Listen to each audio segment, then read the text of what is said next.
In front of me is Sony Xperia 5.4 and today I would like to show you how you can connect it to printer.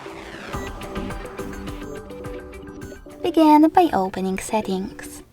Now you need to select Device Connection, click on Connection Preferences, and finally tap on Printing after scrolling down. From here, you can click on Default Print Service right away. And wait! Your device is now looking for a printer. When it finds one, it will connect to it. In order to use different print service, disable this one thanks to Display Switcher and click on the back button.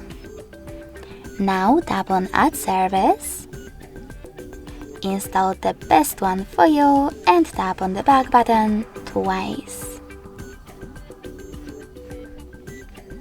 Following that, just click on your new service and wait. Thanks so much for watching. If you enjoyed this video, leave a like, comment and subscribe. Bye!